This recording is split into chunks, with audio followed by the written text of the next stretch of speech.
চলে আসলাম বন্ধুরা আরেকটি ভিডিও নিয়ে। দেখো আম নিয়ে চলে এসেছি, আর আমের সিজন তো এবার শেষ হতে চলেছে। আর ঘরে বেশ খানিকটা আম ছিল, ছোট বড় মেশানো, তাই ভাবলাম আমেরই একটা রেসিপি করে তোমাদের দেখাই। তো বন্ধুরা আমি হাত দিয়ে আমগুলোকে ভালো করে ছাড়িয়ে নিয়েছি। ছাড়িয়ে এবার এইভাবে চটকে আমের যে পাল্পগুলো সব বার করে নেব। ভালো করে চটকে প্রত্যেকটা আমের পাল্প বার করে নিয়ে তারপরে আমি এগুলো মিক্সিতে দেব। আর ভাবছি আজকে একটু আমের বড়াই করি, যেমন কাঁঠালের বড়া হয়, যেমন তালের বড়া হয়। তাই ভাবলাম আমের কেন বড়া হবে না।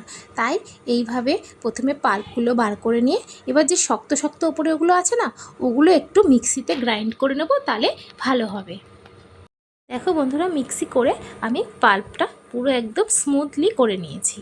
এবার এর মধ্যে কি কি দেব চলো দেখে নিই। প্রথমেই আমি দিয়ে দিচ্ছি 1 কাপের একটু কম চালের গুঁড়ো। তোমরা চাইলে সুজিও দিতে পারো যদি চালের গুঁড়ো না থাকে। এরপর দেব 1 কাপ ময়দা। এবার যখন মাখাবো কম বেশি যদি একটু লাগেও, তখন আমি একটু ময়দা এর মধ্যে অ্যাড করে দেব। যেহেতু বন্ধুরা আমটা খুব মিষ্টি, তাই 1/2 কাপের মতো আমি চিনি দিয়ে দিলাম। তোমরা চাইলে কম বেশি করতে পারো। এবারে স্বাদ মতো লবণ দিলাম, আর মৌরি বা কালো জিরে কিছুই দেবে না বন্ধুরা। দেখো বন্ধুরা, আর দিয়ে দিচ্ছি 2 প্যাকেট এরকম আমুল দুধ। এটা দিলে এই টেস্টটা খুব দ্বিগুণ হয়ে যাবে। আর বন্ধুরা ওই মৌরি টরি দেওয়ার দরকার নেই, না হলে আমের যে আসল গন্ধটা ওটাই পাবে না। দেখো বন্ধুরা, আমের পাল্প দিয়ে আর বাদবাকি সব জিনিসপত্র দিয়ে ভালো করে মেখে নিতে হবে। হাত দিয়েই মাখার চেষ্টা করবে, নাহলে চামচ দিয়ে এই মাখাটা ভালো হয় না। তাই হাত দিয়ে আমি ভালো করে চটকে সব কিছুর সাথে এটা মিশিয়ে নিচ্ছি। এইভাবে সুন্দর করে মিশিয়ে ভালো করে মাখিয়ে নেবে। বন্ধুরা আমার 1/2 কাপ ময়দা আর একটু বেশি লেগেছে, যেহেতু আমার আমের পরিমাণটা একটু বেশি ছিল। এবার দেখো এরকম টাইট টাইট করে আমি মেখে নিয়েছি। বড়া যাতে দিতে পারো সেই হিসাব করে তোমরা সব মেখে নেবে। দেখো কি সুন্দর বড়াগুলো দেওয়া যাচ্ছে। এরকম করে বেশি শক্তও মাখবে না, আবার বেশি নরমও মাখবে না। এরকম যাতে বড়া দিতে পারো সেই হিসাবে মেখে নেবে। তাহলে চলো চলে যাই পরের প্রসেসে, কি করি এরপরে দেখে নিই। চলো বন্ধুরা।